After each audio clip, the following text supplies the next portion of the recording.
చాలా అద్భుతంగా ఉంది. వదిలేస్తే మొత్తం తినేస్తాను, నా సరదా తీరేంత వరకు కొంచెం ఇంకొక తిని వదులుతాను. కానీ చాలా బాగుంది. కానీ ఎంత తిక్కుగా ఉంది మీ ఇక్కడ. So nice. నమస్తే నాగేశ్వర్ గారు. మంత్రుల పనితీరుపై చంద్రబాబు నాయుడు అసంతృప్తి వ్యక్తం చేశారు సార్. చేసిన మంచిని చెప్పుకోలేకపోతూ ఉన్నారు అండ్ దుష్ప్రచారాన్ని అడ్డుకోలేకపోతూ ఉన్నారు అంటూ చంద్రబాబు నాయుడు అసహనం వ్యక్తం చేశారు. ఎందుకు సార్ చంద్రబాబు నాయుడులో ఈ అసహనం? అంతేకాకుండా వైసీపీని రాజకీయంగా ఎదుర్కోవడం లేదు అన్న స్పెసిఫిక్ ఎగ్జాంపుల్ కూడా చెప్పారు. మహిళా ఎమ్మెల్యే పైన ప్రసన్న కుమార్ రెడ్డి మాట్లాడితే మీరెవరు పట్టించుకోరా. సో ఆశ్చర్యంగా ఉంది. ఎందుకంటే ఇప్పుడు కాంగ్రెస్ పార్టీలో ఇలాంటి ధోరణి ఉంటుందంటే అర్థం చేసుకోవచ్చు. అదొక జాతీయ పార్టీ, అనేక గ్రూపులు, అనేక లక్షణాలు ఉంటాయి. అందువల్ల పుల్స్ అండ్ ప్రెషర్స్ ఆ పార్టీలో ఉంటాయి. తెలుగుదేశం పార్టీ రిలేటివ్లీ మీకు మోర్ డిసిప్లిన్ పార్టీ, అందులో ప్రాంతీయ పార్టీ కనుక నాయకత్వం చెప్పినట్లు వినే పార్టీ. ఇప్పుడు ఇక్కడ కాంగ్రెస్లోనైనా రేవంత్ రెడ్డి చెబితే మంత్రులందరూ వినాలన్న రూలే లేదు. ఎందుకంటే ఆయన కన్నా సీనియర్లు కూడా ఉన్నారు, ఆయనతో పాటు ముఖ్యమంత్రి పదవి ఆశించిన వారు ఉన్నారు. సో అందువల్ల అందరూ రేవంత్ రెడ్డి చెప్పితే ఏకోన్ముఖంగా ప్రత్యర్థులపైన దాడి చేస్తారన్న గ్యారంటీ ఏమీ లేదు. ఎందుకంటే రేవంత్ రెడ్డికి ఉన్నంత వ్యతిరేకత వాళ్ళలో ఉండొచ్చు, ఉండకపోవచ్చు. కానీ మీకు టీడీపీలో ఆ స్కోప్ ఉండడానికి అవకాశమే లేదు. పోనీ జనసేన వాళ్ళను బీజేపీ వాళ్ళని అంటున్నారా అంటే వాళ్ళను అన్నట్లుగా లేదు. అది క్లియర్గా తెలుగుదేశం మంత్రులను ఉద్దేశించే మాట్లాడుతున్నాడని. మరి ఎందుకు ఇది దేనికి సంకేతము అంటే మంత్రులు సమర్థవంతంగా చేయడం లేదా? మంత్రులు సమర్థవంతంగా పనిచేయడం లేదు, ఎమ్మెల్యేలు తప్పులు చేస్తున్నారు అని ఎమ్మెల్యేలపై కూడా చాలాసార్లు అసహనాన్ని వ్యక్తం చేశారు. మరి తెలుగుదేశం పార్టీకి చెందిన మంత్రులు ఎమ్మెల్యేలే పనిచేయకపోతే మరి ప్రతిపక్షం దాన్ని అటాక్ చేస్తే మరి వాళ్ళది ఎలా తప్పవుతుంది? మీరు ఇప్పుడు మీ సొంత పార్టీ ముఖ్యమంత్రి చెప్తున్నాడు మంత్రులు సరిగా పనిచేయడం లేదు, మీరు ఎమ్మెల్యేలు సరిగా పనిచేయడం లేదు అంటే చంద్రబాబు నాయుడు ప్రభుత్వం సరిగా పనిచేయడం లేదని ఆయన ఒప్పుకుంటున్నట్టు కదా. ఎందుకంటే అల్టిమేట్గా ఆయన అనంత్ ఎవరిని, చంద్రబాబు నాయుడు, లోకేష్, పవన్ కళ్యాణ్ తప్ప మిగతా ఎవరు పనిచేస్తుంటారు కదా. మిగతా వాళ్ళు చాలామంది, అందరూ కాదు కానీ చాలామంది పనిచేయడం లేదు అనే అభిప్రాయం ముఖ్యమంత్రికి ఉంటే ఇక ప్రతిపక్షానికి భిన్నమైన అభిప్రాయం ఉంటుందా? ఇప్పుడు జగన్మోహన్ రెడ్డి సర్టిఫికేట్ ఇవ్వాలా? లేదండి చంద్రబాబు గారు మీరు పొరపడుతున్నారు, మీ మంత్రులు చాలా సమర్థులు, చాలా బాగా పనిచేస్తున్నారు, ప్రజలకు చేసినంత చెప్పుకుంటున్నారు అని చంద్రబాబు మంత్రులకు జగన్ సర్టిఫికెట్లు ఇవ్వలేడు కదా. జగన్మోహన్ రెడ్డి సర్టిఫికెట్లు ఇవ్వడా? ఈ చంద్రబాబు నాయుడే విమర్శించినాక తన మంత్రుల్ని జగన్మోహన్ రెడ్డి ప్రభుత్వం అసలే పనిచేయడం లేదు అనే దాంట్లో ఆశ్చర్యం ఏముంది? ఇప్పుడు ఒకవైపు ఏమో ఎవరైనా ఒక స్వతంత్రంగా మాట్లాడే విశ్లేషకుడు ప్రభుత్వం పైన ఒక్క మాట అంటే విపరీతంగా పడతారు తెలుగుదేశం సోషల్ మీడియా వీరులు. సో మీరు జగన్ ఏజెంట్లు, జగన్ దగ్గర డబ్బు తిన్నారు, జగన్ పేటీఎం బ్యాచ్ అంటున్నారు. ఇవాళ స్వతంత్ర విశ్లేషకులు చెప్పడం కాదు, డైరెక్ట్గా చీఫ్ మినిస్టర్ చెప్తున్నాడు మా మంత్రులు సరిగా పనిచేయడం లేదు. ఇవాళ చూడండి ఏ పత్రికలో వచ్చిన ఈ పతాక శీర్షికలు మీరు చూపెడుతున్నారు కదా, ఈనాడు జ్యోతే కదా, ఆ పేపర్లో వచ్చిన పతాక శీర్షిక వార్తలే కదా. పోనీ వేరే సాక్షి రాసింది వాళ్ళు చంద్రబాబు నాయుడు అనకపోయినా అన్నట్లుగా రాస్తున్నాయంటే ఐ కెన్ అండర్స్టాండ్, పాసిబుల్. ఎందుకంటే మంత్రివర్గం లోపల జరిగింది, బయట ఎవరెవరు చెప్తేనే తెలియాల్సింది, సాక్షి కావాలని వక్రీకరించింది అనుకోవచ్చు. అందువల్ల ఈనాడు జ్యోతిలో మాత్రం వక్రీకరించే పని చేయరు కదా, ఉన్నది ఉన్నట్టుగానే రాస్తారు కదా. సో వారికి చంద్రబాబు ప్రభుత్వ పనితీరు బాగాలేదని చెప్పాల్సిన రాజకీయ ఎజెండా ఆ రెండు పత్రికలకే తెలియదు కదా. మరి ఎక్కడ ఏం జరుగుతుంది, ఎందుకు పనిచేయడం లేదు? 1 ఇయర్ అయిపోయిన వెంటనే మంత్రుల పనితీరు పైన, ఎమ్మెల్యేల విధి నిర్వహణ పైన సాక్షాత్తు ముఖ్యమంత్రికే తీవ్రమైన అసహనము, అసంతృప్తి కలుగుతుంటే మరి ప్రజల్లో అసంతృప్తి కలిగింది అని అంటే కోపం ఎందుకు వస్తే నాకు అర్థం కాని అంశం. Yes, it's very good chief minister ఆ మేరకు సెల్ఫ్ క్రిటికల్గా ఉండడం మంచిది. లేదు తమ టీంను ఉత్సాహపరచడానికో, తమ టీంను ఉరుకుడు పరుగులు తీయించడానికో తప్పులను ఎత్తి చూపడం అనేది మంచిది. ఎందుకంటే చంద్రబాబు నాయుడుకు అలవాటు కూడా ర్యాంకింగ్లు ఇస్తూ ఉంటారు, వాళ్ళపైన సర్వేలు చేస్తుంటారు, మంత్రుల పనితీరు పైన ఫీడ్బ్యాక్ తెప్పించుకుంటూ ఉంటారు. ఆ రకంగా నిరంతరం మంత్రుల్ని ఆన్ వర్క్ ఉంచేటువంటి స్టైల్ ఆఫ్ ఫంక్షనింగ్ మంచిదే. కానీ అదే సమయంలో ఇది ఎక్నాలెడ్జింగ్ అ ఫ్యాక్ట్ కదా. సో మంత్రులు సరిగా పనిచేయడం లేదు అన్నది మాత్రం చేస్తున్నారు. అందులో తమ శాఖలకు సంబంధించిన పని చేయడం లేదు, పొలిటికల్గా కూడా మరి ఎదుర్కోవడం లేదు. ఎందుకు ఎదుర్కోవడం లేదు అంటే మరి చంద్రబాబు నాయుడుకు ఉన్నంత కసి జగన్మోహన్ రెడ్డిని మరోసారి అధికారంలోకి రానివ్వకూడదు అని. ఆయన భాషలో, చంద్రబాబు నాయుడు భాషలోనే చెప్పాలంటే ఆ భూతాన్ని మళ్ళీ రానివ్వకూడదు, ఆ భూతాన్ని భూస్థాపితం చేయకూడదు, చేయాలి భూస్థాపితం అని చంద్రబాబు ఆలోచిస్తుంటే అవసరం లేదని మంత్రులు ఆలోచిస్తున్నారా? సో దీనికి ఆన్సర్ ఉండాలి కదా. పదే పదే మంత్రులు సరిగా పనిచేయడం లేదు, ఎమ్మెల్యేలు పనిచేయడం లేదు అని బహిరంగంగా అసంతృప్తి, అసహనం వ్యక్తమవుతుంటే, తెలుగుదేశం పార్టీ పట్ల వ్యతిరేకత లేని పత్రికల్లో, టీవీలో ఈ వార్తలు వస్తుంటే ప్రజలు ఏమి అర్థం చేసుకోవాలనేది క్వశ్చన్ వస్తుంది. ప్రజలు రెండు రకాలుగా అర్థం చేసుకోవచ్చు. ఒకటి, చంద్రబాబు నాయుడు చాలా మంచివాడు, చంద్రబాబు నాయుడు చాలా సమర్థుడు, ఆయన బాగా పనిచేయాలని తపన పడుతుంటే ఒక్కడు సపోర్ట్ చేస్తలేడు, పాప ఆయన ఏం చేస్తాడు అని సింపతి చూపెట్టడం, చంద్రబాబు మీద వ్యతిరేకత ఉండకుండా ఒక రకమైన షీల్డ్ క్రియేట్ చేయడం, బలి పశువులుగా అవసరమైతే మంత్రులపై వేయడము, మంత్రుల్ని తొలగించడం, ఇదొక వ్యూహమై ఉండాలి. కానీ ఈ వ్యూహమైనా, ఇది నిజమైన నష్టం మాత్రం తెలుగుదేశానికి. ప్రజలు అంగీకరించారు కదా. ఇప్పుడు జగన్మోహన్ రెడ్డి సరిగ్గా ఇదే వ్యూహాన్ని అనుసరించాడు. మీరు పాత ఒక 2-3 ఏళ్ళ పేపర్లు వెనక్కిపోండి, మళ్ళీ మీకు ఇవే కనబడతాయి. భాష కొద్దిగా అటు ఇటు ఉన్నా ఆయన ఏకంగా ఎమ్మెల్యేలను ఇష్టం వచ్చినట్టుగా నియోజకవర్గాలే మార్చాడు. మీ పనితీరు బాగాలేదు, సర్వేలు చెప్తున్నాయి, మీ పైన వ్యతిరేకత ఉంది అని. వాళ్ళు బయటకు వచ్చి గుణుక్కుంటూ వచ్చారు, మా మీద కాదు అసలు ఆయన నీ మీదనే ఉన్నది, అది నువ్వు గుర్తిస్తలేవు అని. కానీ జగన్మోహన్ రెడ్డి తన పట్ల ఉన్న వ్యతిరేకతను గుర్తించడానికి నిరాకరించి నిరంతరం తన పట్ల అనుకూలంగా ఉన్నారు ప్రజలు. ప్రజలేమైనా ఈ ఎమ్మెల్యేలపైన వ్యతిరేకంగా ఉన్నారని భ్రమపడ్డాడు. ఏం జరిగింది? 164 సీట్లలో ఓడిపోయారంటే అది ఒక ఎమ్మెల్యే పైన, ఒక మంత్రి పైన వ్యతిరేకతతో సాధ్యమవుతుందా? అది ఖచ్చితంగా జగన్మోహన్ రెడ్డి పట్ల రాష్ట్ర వ్యాపిత సార్వత్రిక వ్యతిరేకత ఉంటేనే సాధ్యమవుతుంది. ఇది ఫ్యాక్ట్ ఆఫ్ లైఫ్ కదా. కానీ జగన్ అంగీకరించాడు, చివరి వరకు అంగీకరించలేదు. ఎన్నికలు అయ్యాక కూడా అంగీకరించలేదు. మీరు ఎన్నికలు అయ్యాక, ఫలితాలు వచ్చాక ప్రెస్ కాన్ఫరెన్స్ పెట్టి కూడా ఏం జరిగిందో నాకు అర్థం కావడం లేదు అని అన్నారు కదా. సో చంద్రబాబు నాయుడు సరిగ్గా ఇదే అన్నాడు 2019లో. ఏం జరిగిందో అర్థం కావడం లేదు, నేను ప్రజలకు అంత ద్రోహం చేశానా, 23 సీట్లే ఇచ్చారని. సో సేమ్ వ్యక్తులు మారారు, పార్టీలు మారాయి, ఏడాదులు మారాయి, కానీ నాయకుడు తన తప్పు లేదు, తప్పంతా కింది వాడిది. అసహనం, అసంతృప్తి, వాళ్ళు చెప్పినా వింటలేరు, వాళ్ళు ఎదుర్కోవడం లేదు ప్రతిపక్షాలు. నేను ఒక్కరినే ఎదుర్కోవాలా, మీరెవరు ఎదుర్కోరా? సేమ్ రొటీన్గా నడుస్తుంది. మీరు గమనిస్తే ఎందుకు నడుస్తున్నది అంటే దేర్ ఇస్ ఎన్ అటెంప్ట్. అందువల్ల మొదటి కారణం, తాను నాయకుడిలో ఎలాంటి తప్పు లేదు, చుట్టూ ఉన్న వారే తప్పులు చేస్తున్నారు అన్నప్పుడు చుట్టూ ఉన్న వాళ్ళను అవసరం వస్తే మార్చేస్తే నాయకుడు మళ్ళీ ఎఫెక్టివ్గా పనిచేస్తాడు అని రీబ్రాండింగ్ చేసుకోవడానికి ఒక అవకాశం ఉంటుంది. రెండవది ఏంటి, నిజంగానే మరి వాళ్ళు ఎవరు పనిచేయడం లేదా? ఎవరు పనిచేయనప్పుడు ఆటోమేటిక్గా అసంతృప్తి పెరుగుతుంది కదా. మరి వాళ్ళని పైన ఎవరు చర్య తీసుకోవాలి? 164 మంది కూటమి ఎమ్మెల్యేలు ఉంటే ఇప్పుడు మంత్రివర్గానికి అవకాశం వచ్చింది కొద్దిమందికే కదా. ఏమాయమీలు, అనుభవజ్ఞులు ఉన్నారు కదా, వాళ్ళని తీసేది వాళ్ళని తీసుకోండి. ఓ యనమల రామకృష్ణ మళ్ళీ తీసుకోండి, ఓ గవర్నమెంట్ బుచ్చయ్య చౌదరికి ఏనాడు ఇవ్వలే, ఆయన మంత్రి పదవి ఇవ్వండి. ఇలాంటి హేమాయమీలు ఉన్నారు కదా, వాళ్ళ మంత్రి పదవులు ఇవ్వండి, వాళ్ళని గౌరవించండి. మీరు ఈ అసమర్థుల్లో ఆయన పని చేయడం లేదని వీళ్ళని ఉండడం కన్నా పనిచేయని వాళ్ళని ఎందుకు క్యాబినెట్లో పెట్టుకోవాలి? ఇవాళ చంద్రబాబు నాయుడుకు క్యాబినెట్ మార్పులు చేయాలంటే పూర్తి స్వేచ్ఛ ఉంది. ఇప్పుడు మీకు రేవంత్ రెడ్డి కంటే స్వేచ్ఛ లేదు, ఆయన హైకమాండ్ అనుమతి ఇవ్వాలి. ఇప్పుడు ఎవరైనా సీనియర్ మంత్రులు పనిచేయడం లేదని రేవంత్ రెడ్డికి అభిప్రాయం ఉన్నా, వాళ్ళు నిజంగా పనిచేయకపోయినా వాళ్ళని మార్చే అవకాశం రేవంత్కి ఉండదు. ఆ స్వేచ్ఛ లేదు. ఎందుకు లేదంటే హైకమాండ్ ఒప్పుకోదు. తన పార్టీలోనే తన నాయకత్వానికే ప్రమాదం ఏర్పడుతుంది. ఎందుకంటే వాళ్ళకో 10 మందో 20 మందో ఎమ్మెల్యేల మద్దతు ఉంటుంది. మంత్రి పదవులు ఇవ్వకపోతేనే గొడవ చూస్తున్నాం. ఇక ఉన్న మంత్రులను తీసే పరిస్థితిలో రేవంత్ ఉన్నాడా? ఉన్న వాళ్ళతోనే పని చేయించుకోవాలి. చంద్రబాబు నాయుడుకి ఆ ప్రాబ్లం లేదు కదా, ఆయనకు వెసులుబాటు ఉంది కదా. ఆయన ఎవరిని తీసి ఎవరిని పెట్టినా అనేటోళ్ళు ఎవరూ లేరు. ఆయన అభ్యంతరం చెప్పేవాళ్ళు అసలే లేరు.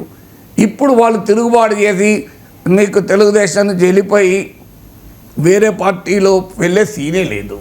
వెళ్ళినా వాళ్ళకే రాజకీయ భవిష్యత్తు ఉండదు.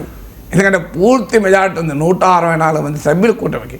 తెలుగుదేశంకే 135 మంది సభ్యులు ఉన్నారు. తెలుగుదేశంకే 135 మంది సభ్యులు ఉన్నారని మీరు ఆలోచించండి. 88 మెంబర్స్ ఉంటే అధికారం ఉంటుంది. సో మీకు 135 మంది తెలుగుదేశానికి ఉన్నారు. మిగతా 29 మంది కాక అంటే ఒక 60 మంది వెళ్ళిపోయినా ఏమీ కాదు.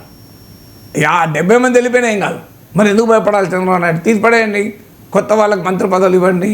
పనిచేయని వాళ్ళను, సరిగా పనిచేయలేని వాళ్ళను, ప్రత్యర్థుల్ని సరిగా రాజకీయంగా ఎదుర్కోలేని వాళ్ళను, తమ శాఖల్లో జరిగిన మంచిని ప్రజలకు చెప్పుకోలేని వాళ్ళను, ఇవన్నీ నా మాటలు కాదు, చంద్రబాబు నాయుడు మాటలే కదా. మీరు చూడండి, పెద్ద పత్రికల్లో పతాక శీర్షికల్లో హెడ్లైన్లో ఉన్నా నేను చెప్పే లోపల కూడా కాదు. మరి ఎందుకు ఇంకా ఉపేక్షిస్తున్నట్లు? ఆయన మీదే ప్రెషర్ లేదు కదా. చంద్రబాబు నాయుడు పైన ముఠాలు కట్టి, గ్రూపులు కట్టి, నాకు మంత్రి పదవి ఇవ్వకపోతే సంగతి తెలుస్తా, నా మంత్రి పదవి తీసేస్తే నీ సంగతి తెలుస్తా అనే సీన్ అయితే ఎవరికి లేదు కదా తెలుగుదేశంలో. మరి బ్రహ్మాండంగా మార్చేసి కొత్త మంత్రివర్గాన్ని ఏర్పాటు చేసుకుంటే బెటర్ కదా. రోజు తమ మంత్రుల్ని తానే తృణీకరిస్తుంటే, తన మంత్రుల అసమర్థులని చెప్పి తానే పదే చెప్తుంటే, తన మంత్రుల పనితీరు బాగాలేదని ముఖ్యమంత్రి పదే చెప్తుంటే ప్రజలేమనుకోవాలి? ప్రతిపక్షాలకు ఆయుధాలు కావా? దీనికి ఆన్సర్ ఉండాలి కదా.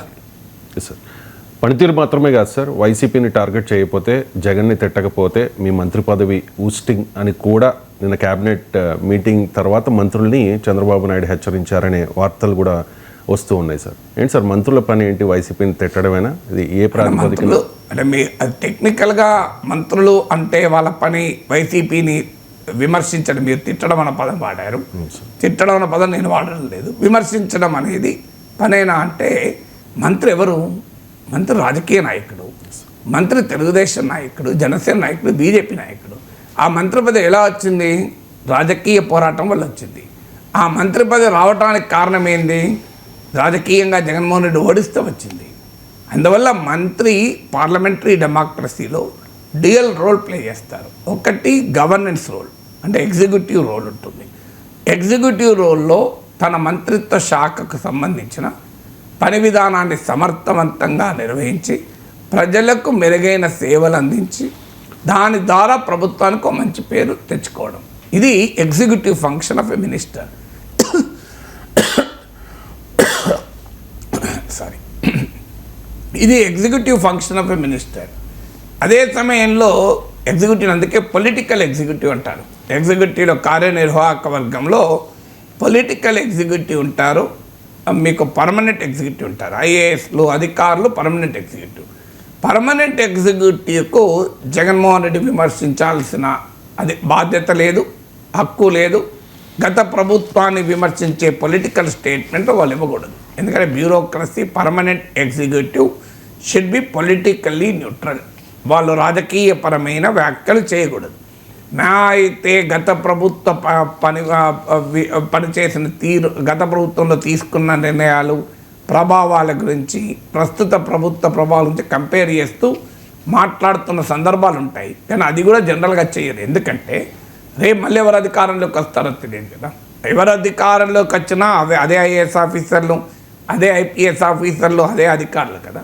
అందువల్ల permanent executive should be politically neutral. Sardar Patel భాష చెప్పిన మాటలు వాడాలంటే they should be steel frame.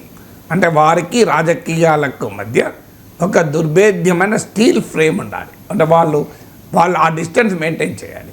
కానీ పొలిటికల్ ఎగ్జిక్యూటివ్ ఉంటుంది, అంటే క్యాబినెట్ మంత్రులు వీళ్ళు దాని పేరే పొలిటికల్ ఎగ్జిక్యూటివ్. అందువల్ల వాళ్ళ ఎగ్జిక్యూటివ్ ఫంక్షన్తో పాటు పొలిటికల్ ఫంక్షన్ కూడా నిర్వహించాల్సింది. చంద్రబాబు నాయుడు అనడంలో ఎలాంటి తప్పు లేదు.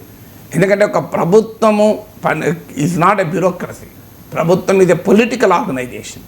డెమోక్రసీలో ప్రభుత్వం అనేది కేవలం బ్యూరోక్రసీ కాదు. డెమోక్రసీలో ప్రభుత్వం అనేది ఒక రాజకీయ రూపం, అదొక రాజకీయ భావన, అదొక రాజకీయ ఎంటిటీ. సో అందువల్ల పొలిటికల్ ఎంటిటీ కనుక ఖచ్చితంగా మంత్రులు తమ పొలిటికల్ ఫంక్షన్స్ను కూడా నిర్వహించాలి. Of course e governance ఫంక్షన్స్ను, political ఫంక్షన్స్ను mix చేయకూడదు. కానీ మంత్రులపైన పొలిటికల్ ఫంక్షన్స్ బాధ్యత కూడా ఉంటుంది. ఎందుకంటే వారు అధికార పార్టీ లేదా అధికార కూటమికి చెందిన నాయకులు. వాళ్ళ అధికారంలోకి రావటానికి మూలము ప్రత్యర్థుల్ని రాజకీయంగా ప్రజల నుంచి దూరం చేయడం, ప్రజలు ఎక్స్పోజ్ చేయడం ద్వారా కదా. అందువల్ల ఖచ్చితంగా చంద్రబాబు నాయుడు తన మంత్రుల నుంచి అది పొలిటికల్ ఫంక్షన్ ఎక్స్పెక్ట్ చేయడం ఎట్టి పరిస్థితుల్లో తప్పు కాదు. వాళ్ళు అది నిర్వహించలేకపోతున్నారు అనేది ఇప్పుడు చంద్రబాబు నాయుడు ఆరోపణ. మరి అది అసమర్థత లేక అదేమైనా లోపాయికారి రిలేషన్ ఏమైనా ఉందా, లేదా జగన్మోహన్ రెడ్డి ఓడించాలి, ఆ భూస్థాపితం కావాలి అన్న చంద్రబాబు నాయుడుకున్న కసి మంత్రులకు లేదా మంత్రులు జగన్మోహన్ రెడ్డి అన్ని తప్పులు చేయలేదని భావిస్తున్నారా? మనం అంత వట్టిగానే అంత అభాండాలు వేయకూడదు ఎంత ప్రత్యర్థి అయినా అని వాళ్ళు ఏమైనా భావిస్తున్నారా? మరి వాట్ ఈస్ ద రీజన్? ఏదో ఒకటైతే కారణం కావాలి కదా. వారు ప్రత్యర్థులు జగన్మోహన్ రెడ్డి ఎదుర్కోవడంలో సమర్థత లేకపోవాలి, ఒకటి. రెండు, వాళ్ళలో ఆ కమిట్మెంట్ అన్నా లేకపోవాలి, జగన్మోహన్ రెడ్డి మళ్ళీ అధికారంలోకి రాకుండదు. మూడు, వాళ్లకు అంచనాలైనా డిఫరెంట్ ఉండాలి. చంద్రబాబు నాయుడు దృష్టిలో, లోకేష్ దృష్టిలో జగన్మోహన్ రెడ్డి చరిత్రలో ఎప్పుడూ జరగనంత అన్యాయాన్ని ఆంధ్రప్రదేశ్కి చేశాడు కనుక ఆయనను రోజు అటాక్ చేయాలని మంత్రులు బహుశా ఈ అభిప్రాయంతో ఏకీభవించకపోవచ్చు. ఇంత పెద్ద మండాలు మనం వేయాల్సిన అవసరం లేదు, ఆయన చేసిన మంచి పనులు కూడా ఉన్నాయి, మనం ఎలా అనగలం, మనం అంటే ప్రజలు ఒప్పుకోరు అని గట్టిగా వీళ్ళకేమైనా భయం ఉందా? ఇది మూడో కారణం. మరి ఆయన జగన్మోహన్ రెడ్డి మంచి పనులే చేయలేదని భావిస్తే అటాక్ చేస్తానికి అభ్యంతరం ఏంటి? దాని రీజన్ ఉండాలి కదా. నాలుగవది, ఏమైనా లోపాయికారి లింక్ ఉందా? ఎందుకంటే రాజకీయాల్లో ఏ పార్టీలో ఉన్న వాళ్ళు ఏ పార్టీలో తేల్తారో ఎవరు చెప్పగలుగుతారు? జగన్మోహన్ రెడ్డి క్యాబినెట్లో పనిచేసిన వాళ్ళు చంద్రబాబు నాయుడు క్యాబినెట్లో ఉంటారు, చంద్రబాబు నాయుడు క్యాబినెట్లో పనిచేసిన వాళ్ళు జగన్మోహన్ రెడ్డి క్యాబినెట్లో కూడా ఉంటారు. వీళ్ళేమి మనకు ఆశ్చర్యం ఏముంది? ఎన్నికలు వచ్చినప్పుడు మారిపోరా? ఇప్పుడు ఉన్నారు, గతంలో ఉన్నారు, ఎప్పుడైనా ఉంటారు కదా రాజకీయాల్లో. వైసీపీకి చెందిన 23 మంది ఎమ్మెల్యేలు వెళ్ళిపోతే అందులో 5గురికి చంద్రబాబు నాయుడు గత ప్రభుత్వంలో మంత్రి పదవి ఇవ్వలేదా? సో అందువల్ల ఇప్పటికి కూడా ఉన్నారు కదా. సో అందువల్ల బహుశా మరి ఆ లోపాయకారి రిలేషన్ ఏమైనా మంత్రులకు జగన్మోహన్ రెడ్డికి మధ్య ఉందా? సో ఈ రకమైన పొలిటికల్ లాయాలిటీలోనే ఏమైనా లోపం ఉందా? ఇవన్నీ చంద్రబాబు నాయుడు ఆలోచించాల్సిన అంశం. కానీ బహిరంగంగా మనకు వస్తున్నది ఏంటంటే, మనం చెప్పాల్సిన అవసరం లేదు, మంత్రులు సరిగా పనిచేయడం లేదు, మంత్రులు సమర్థవంతంగా జగన్ ఎదుర్కోవడం లేదు. మరి ఎదుర్కోకపోవడానికి కారణాలు ఏంటి అనేది తెలియకుండా పరిష్కారాలు ఏడికెళ్ళి దొరుకుతాయి. అందువల్ల మంత్రివర్గంలో వాళ్ళను శాపనార్థాలు పెట్టడం, వాళ్ళను విమర్శించడం, దాన్ని పబ్లిక్గా లీక్ చేయడం. ఎందుకంటే మీడియా విలేకరులను కూర్చున్నబెట్టయితే మంత్రివర్గ సమావేశాలు జరగవు, బయటికి చెప్పితే తప్ప మరి ఆ సమాచారం రాదు. అంతర్గతంగా మంత్రులు మందలిస్తే బయటికి సమాచారం ఎలా వచ్చింది? లేదు, వాళ్ళే బయటికి అనౌన్స్ చేశారా? సో వాట్ ఈజ్ హ్యాపెనింగ్ అనేదే తెలియదు. ఇది ఏదో ఒక్కసారి ఒక ఇష్యూ పైన జరిగితే మనం అర్థం చేసుకోవచ్చు. ఇది రిపీటెడ్గా జరుగుతుంది కదా. సో కొన్ని మీకు మరి ఫెయిల్యూర్స్ కనబడుతున్నాయి. ఎట్లా అంటే మీకు ఉదాహరణ చెప్తాను. నిన్న జగన్మోహన్ రెడ్డి బంగారుపాలెంకి వెళ్ళాడు, తోతాపురి మామిడి రైతుల సమస్య మీద వెళ్ళాడు. ఇవాళ పేపర్లో చూడండి, మామిడి రైతుల కోసం క్యాబినెట్ 260 కోట్ల ప్యాకేజ్ ఆమోదించింది. సరిగ్గా జగన్మోహన్ రెడ్డి మామిడి రైతుల పరామర్శలో ఉన్నాడు, కోట్ అండ్ కోట్ దండయాత్రలో ఉన్నాడు. తెలుగుదేశం వాళ్ళ భాషలో చెప్పాలంటే ఇక్కడ క్యాబినెట్ ఆమోదించింది 260 కోట్లు. ఇది కాకతాళీయంగా జరిగిందా? ఇది యాక్సిడెంటల్గా జరిగిందా? నిన్న క్యాబినెట్ 260 కోట్ల ప్యాకేజీ, వాళ్ళ పేజ్ 1లో వార్త చూడండి మీరు, ఇచ్చినప్పుడు క్యాబినెట్ తెలవదా జగన్మోహన్ రెడ్డి మామిడి రైతులే పరామర్శిస్తున్నాడని? ప్రజలు అనుకోరా? మామిడి రైతుల పరామర్శకు జగన్ వెళ్ళడంతోనే క్యాబినెట్ 260 కోట్లు విడుదల చేసింది కదా అని అనుకోరా? మీరు చేసే ఏ పొలిటికల్ విమర్శ అయినా దీనికి నిలబడుతుంది. ఈ 2 వార్తలు చూసేవారు. బంగారపాలెంలో మామిడి రైతుల్ని పరామర్శకు వెళ్ళిన వార్త, ఇది కూడా పేపర్లు వచ్చింది. దండుపాలెం, బంగారపాలానికి దండుపాలెం, ఏదో ఒక వార్త వెళ్ళిన వార్త వచ్చింది. పక్కనే ఆ వార్త కూడా ఉంది. 260 కోట్లు మామిడి రైతులకు రాష్ట్ర మంత్రివర్గం ప్యాకేజ్ ఆమోదించింది. నిన్నటి పేపర్.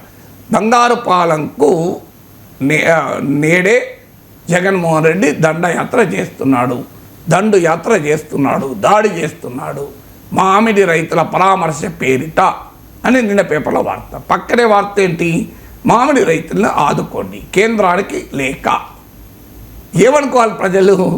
ఈ రెండింటి మధ్య రిలేషన్ ఉందనుకోవాలా లేదనుకోవాలా? పోనీ ఇది మొదటిసారి జరుగుతుందా? జగన్మోహన్ రెడ్డి పొగాకు రైతుల పరామర్శ, ఆ వార్త పొగాకు రైతులను ఆదుకోండి, కేంద్రానికి మంత్రివర్గ విజ్ఞప్తి. మీకు మిర్చి యార్డుకు వెళ్ళి మిర్చి రైతుల్ని ఆదుకోండి, జగన్ పరామర్శ అని వైసీపీ పత్రికలో వస్తుంది. వైసీపీని వ్యతిరేకించే పత్రికలో మిర్చి యార్డుపై దండయాత్ర అని వస్తుంది. బట్ ఏదైనా మిర్చి యార్డుకు పోయిన వార్త అయితే ఉండదు అక్కడ. మిర్చి రైతులు ఆదుకోండి, కేంద్రానికి చంద్రబాబు లేఖ. So what does it mean? So ఇక్కడ మంత్రులు పనిచేయడం తర్వాత సంగతి. జగన్ ఎవరు ఎదుర్కొంటున్నారు? ఇక్కడ ఎదుర్కోవడం ప్రభుత్వమే. జగన్మోహన్ రెడ్డి బ్రహ్మాండమైన అవకాశాన్ని ఇస్తున్నది ఆ మంత్రివర్గమే. నేను అనేది ఏంటంటే ఆశ్చర్యం వేస్తుంది. ఇప్పుడు మామిడి రైతుల సమస్య తెలియదు కాదు, ఈసారి మామిడి విపరీతంగా ప్రొడక్షన్ వచ్చింది. ఇది అర్థం కావాలంటే ఎవరు రోడ్డు మీదకి పోతే తెలుస్తుంది. మనమే అందరం మామిడి పళ్ళు కొనుక్కుంటున్నాం కదా. మామిడి ఎక్కడ పడితే అక్కడ విపరీతంగా దొరుకుతుంది. మామిడి రైతుకు ధర పడిపోయిందన్నది అందరికీ తెలుసు. వారం 10 రోజుల క్రితమే జగన్మోహన్ రెడ్డి బంగారుపాలెం వెళ్తున్నారు నిర్ణయం బయటకు వచ్చింది. పొలిటికల్ ఇంటెలిజెన్స్ కూడా ఉంటుంది కదా, తెలియకుండా ఉండదు కదా. మరి జగన్మోహన్ రెడ్డి బంగారుపాలెం మామిడి రైతుల దగ్గరికి వెళ్తాడు అని బయటికి రాకముందే కేబినెట్ ఆమోదించి ఉంటే జగన్మోహన్ రెడ్డి విల్ బి డిజార్మ్డ్ కదా. ఇష్యూ జగన్మోహన్ రెడ్డికి ఇవ్వకముందే మంత్రిమండలి ఆమోదిస్తే ఏమున్నది? అప్పుడు జగన్మోహన్ రెడ్డి వెళ్తా ఉన్నప్పుడు ఏమన్నారు? సీజన్ ఎండింగ్లో జగన్మోహన్ రెడ్డి వెళ్ళి ఏం చేస్తున్నారు? మరి ఇప్పుడు సీజన్ ఎండింగ్లో 240 కోట్లు ఇచ్చి ఏం చేస్తారు? కేంద్రానికి లేఖ రాసి ఏం చేస్తారు? అంటే who is making Jagan legitimate? నాకు చెప్పండి. జగన్కు గౌరవాన్ని పలుకుబడిని ఎవరు ఇస్తున్నారు చెప్పండి? మీరే ఇస్తున్నారు కదా. ఆయన మామిడి రైతులు పరామర్శించే సమయంలోనే మీరు మంత్రిమండలి ఎందుకు ఆమోదిస్తోంది? ముందెందుకు ఆమోదించదు? 10 రోజుల ముందు, 15 రోజుల ముందెందుకు ఆమోదించదు? దీనికి ఆన్సర్ ఉండాలి కదా. అందువల్ల ప్రభుత్వం ఆలోచించుకోవాలి. మంత్రుల మీద నెట్టి వేస్తే లాభం ఏంటి? మంత్రులు జగన్ ఎదుర్కొంటలేరని జగన్కు అవకాశం ఇస్తున్నది క్యాబినెటే కదా. నిన్న నిర్ణయం ఇందుకు ఉదాహరణ కదా. మీరు చెప్పినట్టు జగన్మోహన్ రెడ్డి పర్యటనకు వెళ్ళిన ప్రతి చోట కూడా వివాదం జరుగుతోంది, రచ్చ జరుగుతోంది, ఒక రకంగా కురుక్షేత్రం జరుగుతోంది. మనం చూసాం కదా సార్, పొదిలి, తెనాలి, సత్తెనపల్లి, ఆ తర్వాత నిన్న బంగారుపాళ్యం.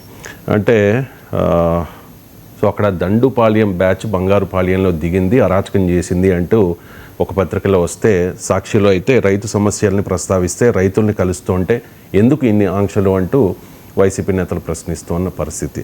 ఎందుకు సార్ జగన్ వెళ్ళిన ప్రతి చోట ఇంత రచ్చ జరుగుతోంది?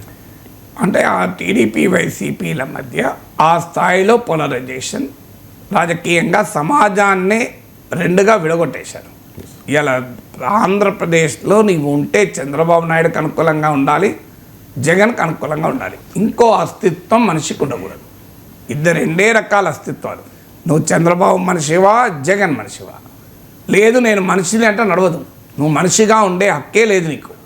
నీవు ఇటన్నా అటన్నా ఉండు, లేకపోతే మనిషిగానే ఉండే హక్కు లేదనే దశ ఆంధ్రప్రదేశ్లో రాజకీయం వచ్చేసింది.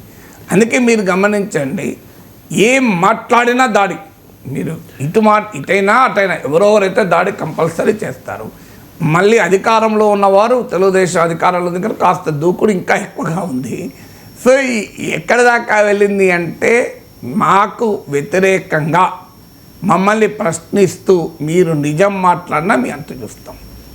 ఈ స్థాయికి వెళ్ళిన తర్వాత ఇంతకన్నా ఎక్కువ ఏముంటుంది? జగన్మోహన్ రెడ్డి ఏంటంటే ప్రతి అంశాన్ని ఒక రాజకీయ సమీకరణగా మార్చాలి. ఎందుకంటే ఆయన స్టైల్ ఆఫ్ పాలిటిక్స్నే, ఆయన బ్రాండ్ ఆఫ్ పాలిటిక్సే ఓదార్పు యాత్రలతో మొదలైంది. అందువల్ల యాత్రా politics are part of his brand. So ఓదార్పు యాత్ర చూసాం మనం. ఇప్పుడు పరామర్శ యాత్ర, అది పార్టీ నాయకుల పరామర్శ కావచ్చు, అది ప్రజా సమస్యలపైన పరామర్శ కావచ్చు. కానీ తెలుగుదేశం పార్టీ కూడా అర్థం కావాల్సింది ఏంటంటే, పార్టీ నాయకులు చనిపోతే వెళ్ళి పరామర్శ చేస్తే, అక్కడ గొడవ జరిగితే, అల్లరి జరిగితే దానికి ఎవరు బాధ్యులు అనే చర్చలో మీకు వైసీపీ కార్నర్ అవుతుంది. ఎందుకు పరామర్శించడానికి ఇన్ని వేల మందితో ఎందుకు వెళ్ళాలి, ఎంత గందరగోళం ఎందుకు గడని? కానీ ప్రజా సమస్య పైన వెళితే దాని పట్ల ప్రభుత్వం మరింత అప్రమత్తంగా ఉండాలి. ఎందుకంటే నిన్న వెళ్ళింది మామిడి రైతుల సమస్య పైన. మీరు అంతకుముందు వెళ్ళారు, పోనీ ఆయన బెట్టింగ్లో ఎలక్షన్స్లో పెట్టి డబ్బులు బెట్టింగ్లో కోల్పోతే చనిపోతే ఆయన ఏదో అమరవీరుడు చేసి విగ్రహం కట్టడానికి వెళ్ళారు అని విమర్శిస్తే అది పొలిటికల్ ఫైట్ అవుతుంది. ఆ పొలిటికల్ ఫైట్ను ప్రజలు పట్టించుకోరు. ఈ టీడీపీ వైసీపీ వాళ్ళు అట్లేం కొట్టుకుంటారులే, మనకేం సంబంధం అనుకుంటారు. ఇది పొలిటికల్ ఫైట్ మాత్రమే కాదు, ఈ పొలిటికల్ ఫైట్ ఆన్ మామిడి రైతుల సమస్య ఉందా లేదా, ఇది ప్రభుత్వం ముందుగా ఆన్సర్ చేయాలి. సమస్య ఉందా లేదా? ఇప్పుడు మన జగన్ కాన్వాయ్ ముందు మామిడి పోసి నాటకం ఆడారు అని ఆ మామిడి తోట కూడా వైసీపీ నాయకులు దాన్ని కూడా ఇలా పేపర్ వచ్చింది. ఎస్, అదంతా నిజమే కావచ్చు, నేను కాదనట్లు ఇక్కడికి వచ్చాను. నాకు చెప్పాల్సింది ఏంటంటే మామిడి రైతులకు సమస్య ఉందా లేదా? సమస్య లేకపోతే కూడా జగన్ సృష్టిస్తే రాజకీయంగా ఆయన ఖచ్చితంగా విమర్శించవచ్చు. అలా సృష్టించినా ప్రజలేమీ రియాక్ట్ కారు. ఎందుకంటే లేని సమస్య పైన ఎవరు రాజకీయం చేసినా ప్రజలు పట్టించుకోరు. ఒకవేళ పట్టించుకోరు అని మీరు అనొచ్చు సార్, కానీ ఒక అబద్ధాన్ని పదే పదే చెప్తే ప్రజలు నిజమనుకునే ప్రమాదం ఉంటుంది. లేని సమస్య ఉన్నట్టుగా జగన్మోహన్ రెడ్డి క్రియేట్ చేస్తున్నాడు, అది అందుకే మేము అటాక్ చేస్తున్నామంటే ఎస్ కరెక్ట్, కొంతవరకు అది కూడా పాసిబుల్. సమస్య లేకపోయినా సమస్యను ఉందని పదే పదే చెప్తే ఎక్కడో ఒక చోట ప్రజలు నమ్మే ప్రమాదం కూడా ఉంటుంది కనుక రాజకీయంగా దాన్ని ఎదుర్కోవాలి. కానీ సమస్య ఉన్నప్పుడు ఏంటి, సమస్య ఉందా లేదా అనేది మౌలికమైన ప్రశ్న. జగన్ వేల మందితో వెళ్ళడం కరెక్టా? జగన్ రౌడీలను తీసుకెళ్ళిండా? జగన్ దండుపాలంగా వెళ్ళాడా? జగన్ మామిడి యార్డ్లోకి వెళ్ళి వైసీపీ కార్యకర్తలు మామిడికాయలను తొక్కారా? ఇవన్నీ నెక్స్ట్ అంశం. ఫస్ట్ అంశం మామిడి రైతుల సమస్య ఉందా లేదా. సమస్య ఉంది అని ఎవరు ఎక్నాలెడ్జ్ చేస్తున్నారు? ప్రభుత్వమే ఎక్నాలెడ్జ్ చేస్తుంది. నిన్నటి పేపర్ ఇవాళ పేపర్ సాక్ష్యం కదా. మామిడి రైతుల్ని ఆదుకోవాలని కేంద్రానికి లేక ఇవాళైతే ఏకంగా 260 కోట్లు మంజూరు. మరి ఇప్పుడు చెప్పండి, జగన్ పోవడం వల్ల లాభం జరిగిందా, మామిడి రైతుకు నష్టం జరిగిందా? అందువల్ల మీ రాజకీయపరమైన ఘర్షణ ఏమైనా ఉండండి, మాకు అనవసరం. వైసీపీ టీడీపీ వాళ్ళు తిట్టుకుంటారా, కొట్టుకుంటారా, అరుచుకుంటారా, కేసులు పెట్టుకుంటారా? మీరు అధికారంలో ఉన్నప్పుడు మీరు చేస్తారు, వాళ్ళ అధికారంలో వాళ్ళు చేశారు. ఇందులో ఏమీ తేడా ఉందని అనుకోను. ఇవాళ టీడీపీ వారు ఏం చేస్తున్నారో అంతకుముందు వైసీపీ వాళ్ళు అదే చేశారు. ఇప్పుడు వైసీపీ వాళ్ళు ఏం ఆరోపిస్తున్నారో అప్పుడు టీడీపీ వాళ్ళు అదే ఆరోపించారు. ఇంతకన్నా తేడా ఏముంది? అప్పుడు జగన్మోహన్ రెడ్డి పాలనలో సోషల్ మీడియాలో కామెంట్లు పెడితే అరెస్టులు మనం చూడలేదా? చంద్రబాబు నాయుడు యాత్రల్ని, లోకేష్ యాత్రల్ని, పవన్ కళ్యాణ్ యాత్రల్ని అవహేళన చేయడం మనం చూడలేదా? ప్రభుత్వం ఇంత బాగా పనిచేస్తుంటే వీళ్ళకి ఏం పోయే రోగం ఎందుకు అని అనలేదా? సేమ్ ఇప్పుడు అంటున్నారు. అందువల్ల మీకు యాక్టర్స్ మారారు, యాక్షన్ మారలే. సో యాక్టర్స్ చేంజ్డ్, ఎవరు అధికారంలో ఉన్నారు, ప్రతిపక్షం ఉన్నారు, అప్పుడు ఇప్పుడు చేంజ్ అయ్యారు. బట్ యాక్టివిటీ అయితే సేమ్ కదా. యాక్టివిస్టులు మారారు, యాక్టివిటీ సేమ్. అందువల్ల మాకు we are not at all bothered. అది పాలిటిక్స్. మీరు వాళ్ళు చూసుకోండి, రెడ్ బుక్లు, రాజారెడ్డి రాజ్యాంగాలు మీరు ఎక్కడన్నా పోండి, మాకు అనవసరం.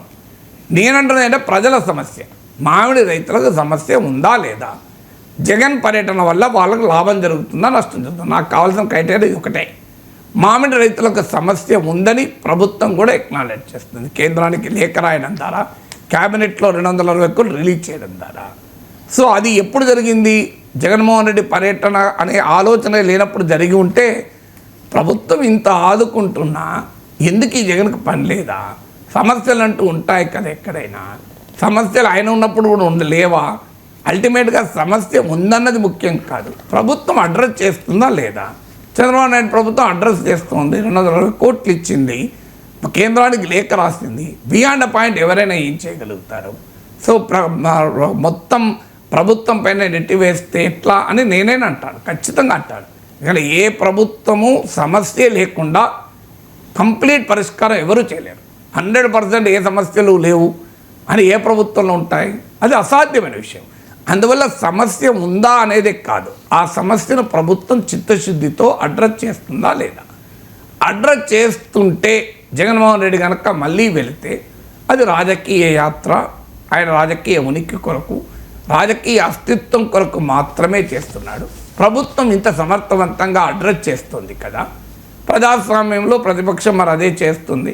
కానీ ప్రజలు గుర్తించాలి, ఇంకో చూడు ప్రభుత్వం ఇంత అడ్రస్ చేస్తుందా, నాలాంటి వాళ్ళు ఖచ్చితంగా విశ్లేషిస్తాం. కానీ సమస్య ఎక్కడ వస్తుంది? ఆయన మిర్చి ఆడిపోతారు, మీరు మిర్చిపై కేంద్రం లేఖ రాస్తాడు. జగన్ పొగాకు రైతు దగ్గరికి పోతాడు, మీరు పొగాకును ఆదుకోండి కేంద్రం లేఖ రాస్తారు. జగన్ మామిడి రైతు దగ్గరికి పోతారు, మీరు మామిడి రైతులను ఆదుకోండి లేఖ రాస్తారు. మామిడి రైతులకు 220 కోట్లు ఇస్తారు. ఇప్పుడు మమ్మల్ని ఏమని అర్థం చేసుకోమంటారు? అంటే జగన్ వెళ్ళడం వల్లనే లాభం అవుతుంటే వెళ్ళొద్దని చెప్పమంటారా? వెళ్ళకుండా ఉండమని చెప్పమంటారా? ఇది ప్రభుత్వం చెప్పాలి కదా. అందువల్ల జగన్మోహన్ రెడ్డి వెళ్తాడా వెళ్ళడా కాదు, జగన్మోహన్ రెడ్డికి ఇష్యూలెస్గా చేస్తారా చేయరా. మళ్ళీ చంద్రబాబు నాయుడు చెప్తారు మంత్రులు సరిగా పనిచేయడం లేదు, ఎమ్మెల్యేలు సరిగా పనిచేయడం లేదు, మంత్రులు సమర్థవంతంగా ఎదుర్కోవడం లేదు, మీ శాఖలు చేసిన మంచి పని కూడా చెప్పుకోవడం లేదు. పోనీ మామిడి రైతులకు వ్యవసాయ శాఖ మంచిగా చేసినా వ్యవసాయ మంత్రి చెప్పుకోవడం లేదా? అది కూడా చెప్పండి, మరి మాకు అభ్యంతరం లేదు. So we'll have to know something కదా. అందువల్ల డెమోక్రసీలో ప్రతిపక్షం ప్రజా సమస్యల్ని లేవనెత్తితే అది ప్రజలకు లాభం అవుతుంటే దాన్ని ఆహ్వానించాలా లేదా? పొలిటికల్గా దానివల్ల నష్టపోయే వాళ్ళు అభ్యంతరం చెప్తే చెప్పచ్చు. జగన్మోహన్ రెడ్డి వెళ్ళడం ద్వారా మామిడి రైతుల సమస్య ముందుకొచ్చి మామిడి రైతుల సమస్య పైన ప్రభుత్వాన్ని తప్పనిసరిగా పనిచేసేలా చేస్తే పొలిటికల్గా జగన్కు లాభం వస్తుంది కదా అని టీడీపీ అభిమానుల్లో వ్యతిరేకత ఉండొచ్చు. అది మాకు సంబంధించిన ఇష్యూ కాదు. టీడీపీకి లాభం వస్తుందా, జగన్ లాభం వస్తున్నట్టుంటే మీరే ముందు చేసి ఆ లాభాన్ని టీడీపీ పొందితే మంచిది కదా అంట నేను. మీరు ఆయన బంగారు పాలనలో ఉన్న రోజు క్యాబినెట్లో 200 రిలీజ్ చేసి మళ్ళీ జగన్మోహన్ రెడ్డి అంటే ఏమొస్తుంది? జగన్మోహన్ రెడ్డి బంగారు పాలనలో ఉన్న రోజే కదా మీరు రిలీజ్ చేసినారు, నిన్ననే కదా 2 జరిగినాయి. సో అందువల్ల మీకు ఫండమెంటల్ క్వశ్చన్, ప్రతిపక్షం వెళ్ళడం వల్ల ప్రజలకు లాభం జరిగితే ప్రతిపక్షం వెళ్ళనియాలి, ఆహ్వానించాలి. ప్రతిపక్షం వెళ్ళడం వల్ల ప్రజలకు లాభం జరగకపోయినా డెమోక్రసీలో ప్రతిపక్షాలని వెళ్ళనివ్వాలి. ప్రతిపక్షం వెళ్ళడం వల్ల నష్టం జరిగితే ఆ నష్టం ఏది వాయిలెన్స్ జరిగిందనుకోండి, ఖచ్చితంగా చట్టం తన పని తాను చేసుకుపోవాలి. Right sir. ఆంధ్రప్రదేశ్లో మాత్రమే కాదు సార్, తెలంగాణలో కూడా అదే తీరు. ప్రతిరోజు కూడా బీఆర్ఎస్ కాంగ్రెస్ నేతల మధ్య మాటల యుద్ధం నడుస్తోంది. తెలంగాణకు ఎవరి హయాంలో ఎక్కువ మంచి జరిగిందో చర్చిద్దామని రేవంత్ రెడ్డి సవాల్ విసిరితే ప్రెస్ క్లబ్లో కేటీఆర్ వెయిట్ చేశారు, ఆ తర్వాత కొన్ని కామెంట్స్ చేశారు. ఇప్పుడు దాని మీద రేవంత్ కూడా రెస్పాండ్ అయ్యారు సార్. అసెంబ్లీకి రానంటే ఫామ్ హౌస్కు నేనే వస్తాను, అక్కడే మాకు అసెంబ్లీ పెడదాము అని చెప్పేసి. ఏంటి సార్ ఈ బీఆర్ఎస్ కాంగ్రెస్ నేతల మాటలు యుద్ధం? అంటే మీకు ఆంధ్రప్రదేశ్లో ఎన్నికలు లేవు, కనీసం తెలంగాణలో స్థానిక ఎన్నికలు ఉన్నాయి, జూబ్లీ హిల్స్ బై ఎలక్షన్ ఉంది, మీ జిహెచ్ఎంసీ ఎన్నికలు ఉన్నాయి. అందువల్ల ఆంధ్రప్రదేశ్లో 4 ఏళ్ల వరకు ఎన్నికలు లేవు. అయినా ఆంధ్రప్రదేశ్లో రణరంగం చూస్తున్నాం ప్రతిరోజు. అది బంగారుపాలమా, అది గుంటూరు మిర్చి అడ్డ, లేకుంటే అది పొదిలా, అది తెనాలా, అది సత్తనపల్లా, ఎక్కడికి పోయినా కురుక్షేత్రాలు రణరంగాలే చూస్తున్నాం కదా. సో మరి అలాంటప్పుడు ఇక తెలంగాణలో స్థానిక ఎన్నికలు కొద్ది నెలల్లో ఉన్నాయి. స్థానిక ఎన్నికలు రాజకీయ పార్టీల ఉనికికి ఒక అగ్ని పరీక్ష. ఎందుకంటే లోకల్ పొలిటికల్ నెట్వర్క్లు అక్కడే ఏర్పడతాయి. స్థానిక ఎన్నికల్లో గెలవడం అనేది ఒక రాజకీయ పార్టీ మనుగడకు చాలా చాలా కీలకం. సో అందువల్ల ఇక్కడ కాంగ్రెస్ పార్టీ కోమో అధికారం అయితే అసెంబ్లీ ఎన్నికల్లో వచ్చింది, కానీ మరి క్షేత్రస్థాయి ఎన్నికల్లో గెలవకపోతే ఖచ్చితంగా కాంగ్రెస్ పార్టీ బలహీనపడింది, కాంగ్రెస్ పార్టీ దెబ్బతిన్నది, రేవంత్ రెడ్డి పట్ల వ్యతిరేకత వచ్చింది అని ఈ 2 రకాల ట్రెండ్స్ పెరిగిపోతాయి. మొదటి రకము కాంగ్రెస్ బలహీనపడింది అనేది బీఆర్ఎస్ బీజేపీ వాళ్ళు సమర్థవంతంగా జనంలోకి తీసుకెళ్ళటానికి వీలవుతుంది. రేవంత్ రెడ్డి వీక్ అయ్యాడు అని చెప్పడానికి కాంగ్రెస్ పార్టీలోనే ఉన్న ఆయనతో ముఖ్యమంత్రి పదవికి పోటీ పడుతున్న వారు చేసే అవకాశం ఉంటుంది. అందువల్ల పొలిటికల్ సర్వైవల్ కోసం స్థానిక ఎన్నికలు చాలా సీరియస్ అంశం. అందువల్ల ఇక్కడ ఆ మేరకు ఒక రీజన్, స్థానిక ఎన్నికలు, Jubilee hills by election, GHMC ఎన్నికలు, మామూలు ఎన్నికల పోరాటాలు లేవు. అందువల్ల ఏ ఎన్నికలు లేని ఆంధ్రప్రదేశ్లోనే రాజకీయ వేడి అంతుంటే తెలంగాణలో ఇంకా అంతకన్నా ఎక్కువ ఉంటుంది కదా. ఇది మొదటి రీజన్. రెండవ రీజన్ ఏంటంటే మీకు ఆంధ్రప్రదేశ్లో కనీసము మీకు కూటమి, అలాగే మీకు టీడీపీ వైసీపీ, వీళ్ళిద్దరి మధ్య లాస్ట్ ఎలక్షన్స్లో 10% తేడా. సో ఇప్పటికీ కూడా ఆ రాజకీయ పరిస్థితుల్లో క్వాలిటేటివ్ చేంజ్ వచ్చిందని అనుకోను. ఏదో గుణాత్మకమైన మార్పు వచ్చి జగన్మోహన్ రెడ్డికి ఇప్పుడు ఎన్నికలు జరిపితే గెలిచే వాతావరణం ఉందని నేను అనుకోను. జగన్మోహన్ రెడ్డి అనుకుంటే అనుకోవచ్చు, ఆ భ్రమంలో సహజంగా రాజకీయ పార్టీలు ఉంటాయి. ఒకవేళ వారికి అలాంటి అంచనా లేకపోయినా ఉన్నట్లుగా రాజకీయ పార్టీలు చెప్తూ ఉంటారు. రియాలిటీ ఏంటి, ఇప్పటికిప్పుడు ఎన్నికలు జరిగితే కూటమిని ప్రజలు కూకటి వేళ్లతో పంపించేస్తారు అనడం నిజం కాదు. అసంతృప్తి ఉన్న మాట నిజం, అసహనం ఉన్న మాట నిజం, వ్యతిరేకత వ్యక్తం మొదలైన మాట నిజం. అది నేను చెప్పడం ఏంటి, చంద్రబాబు నాయుడు మాటల్లోనే తెలుస్తుంది కదా. మంత్రులు సరిగా పనిచేయడం లేదు, ఎమ్మెల్యేలు సరిగా పనిచేయడం లేదు, మీకు ఉద్వాసన తప్పదు మీరు అంటూ రోజు ముట్టికాయలు చంద్రబాబు నాయుడు వేస్తుంటే ఇక నేను చెప్పాల్సిన అవసరం ఏం లేదు కదా. కానీ అదే సమయంలో రాజకీయ మార్పుకేదో వాతావరణం వచ్చేసింది అనుకుంటే పొరపాటు. అయినా కూడా మన ఆంధ్రప్రదేశ్లో ప్రతిరోజు ఎందుకు జరుగుతోంది, కారణం వైసీపీకో 40% ఓటింగ్ ఉంది. ఇవాళ వివిధ సర్వేలు కూడా ఆంధ్రప్రదేశ్లో పొలిటికల్ పార్టీ చేయించుకుంటూ ఉంటాయి. సర్వేలు టీడీపీ చేయించుకుంటుంది, వైసీపీ చేయించుకుంటుంది, అనేక నేషనల్ ఏజెన్సీస్తో చేయించుకుంటూ ఉంటారు. మాలాంటి వారి దగ్గరికి ఆ నేషనల్ ఏజెన్సీ సర్వేలు ఈ పార్టీ చేసినా ఆ పార్టీ చేసినా ఆ సర్వే డేటా అనివార్యంగా వస్తూ ఉంటుంది. ఎందుకంటే దాని పొలిటికల్ ఇంటర్ప్రిటేషను, పొలిటికల్ అనాలిసిస్ కొరకు సలహాల కొరకు వస్తూ ఉంటారు. మీరు ఆ పార్టీలు రావు, కానీ ఆ పార్టీలకు ఎవరైతే ఏజెన్సీలు చేస్తాయో ఐ ప్యాక్లు, సి ప్యాక్లు, ఏ ప్యాక్లు, బి ప్యాక్లు వాళ్ళంతా వస్తారు. సో అందువల్ల మీకు అనివార్యంగా ఈ సమాచారం వస్తూ ఉంటుంది. ఆ సమాచారం చూస్తే మీకు ఏమర్థమవుతుంది, వైసీపీకి తన ఓటు స్టిల్ రిమైన్స్. మీకు ఎన్నికలు అయ్యాక కూడా జగన్మోహన్ రెడ్డి పార్టీ నుంచి నాయకులు వెళ్తే వెళ్ళొచ్చు, కానీ ఓట్ బేసు 40% ఓట్ బేస్ నిలబడింది. సో ఆ లాయల్ ఓట్ బేస్ నిలబడడం టీడీపీ అంగీకరించలేదు. దాన్ని ఛేదించాలి. ఎందుకంటే ఆ 40% ఓట్ బేస్ ఉన్నప్పుడు రాజకీయ పరిస్థితుల్లో కాస్తంత మార్పు వస్తే ఫలితాలు అటు ఇటు అవుతాయి. అందువల్ల దాన్ని బ్రేక్ చేయాలి అన్నది కూటమి లక్ష్యం, ముఖ్యంగా టీడీపీ లక్ష్యం. ఇది వ్యాలిడ్ పొలిటికల్ లక్ష్యం. రాజకీయాల్లో ఆ లక్ష్యాలు ఉండాల్సిందే. అంటే వైసీపీకి ఉన్న 40% ఓట్ బేస్ను కాస్త కన్సాలిడేటెడ్ ఓట్ బేస్ను ఛేదించాలి అనేది టీడీపీ లక్ష్యం. ఆ ఓట్ బేస్ను నిలబెట్టుకుంటూ సింగ్ ఓట్ అట్రాక్ట్ చేయాలన్నది జగన్ లక్ష్యం. సో 10% గ్యాప్ ఉండి ఎన్నికలు ఇప్పుడు లేని, సమీప 4 ఏళ్ళ దాకా ఎన్నికలు లేని 10% గ్యాప్ ఉండి ఇప్పటికీ రాజకీయ పరిస్థితుల్లో గత ఎన్నికలతో పోలిస్తే క్వాలిటేటివ్గా చేంజ్ రాని ఆంధ్రప్రదేశ్లోనే ఇలా రణరంగం ఉంటే తెలంగాణలో ఎందుకు భిన్నమైన పరిస్థితి కదా. కాంగ్రెస్ గెలిచింది 65 సీట్లతో. అఫ్కోర్స్ కాంగ్రెస్కు బీఆర్ఎస్కు మధ్య నియర్లీ 10% ఓట్ గ్యాప్ ఉన్నమాట నిజం. కానీ మీకు సమస్య ఏంటంటే 37% మీకు బీఆర్ఎస్కి వస్తే కాంగ్రెస్కి ఎంత వచ్చింది, మీకు అరౌండ్ 40% వచ్చింది. సో బీఆర్ఎస్ ఓట్ 10% ఫాల్ అయిన మాట నిజం. కానీ బీఆర్ఎస్కు కాంగ్రెస్కు మధ్య భారీ గ్యాప్ లేదు. సో ఇది ఓట్ గ్యాప్ లేదు, సీట్ గ్యాప్ లేదు. మీకు అలాగే కరెక్ట్గా ఫిగర్ గుర్తులేవు, కానీ ఒకటి మాత్రం నిజం, మీకు ఓట్ గ్యాపు, సీట్ గ్యాప్లు లేవు. అందులో కాంగ్రెస్ వ్యతిరేక ఓటు మొత్తం తీసుకుంటే మీకు ఆంధ్రప్రదేశ్ లాగా 2 పార్టీలు లేవు. మీరు బీఆర్ఎస్కి వచ్చిన ఓటు 37%, బీజేపీకి వచ్చిన ఓటు 14%.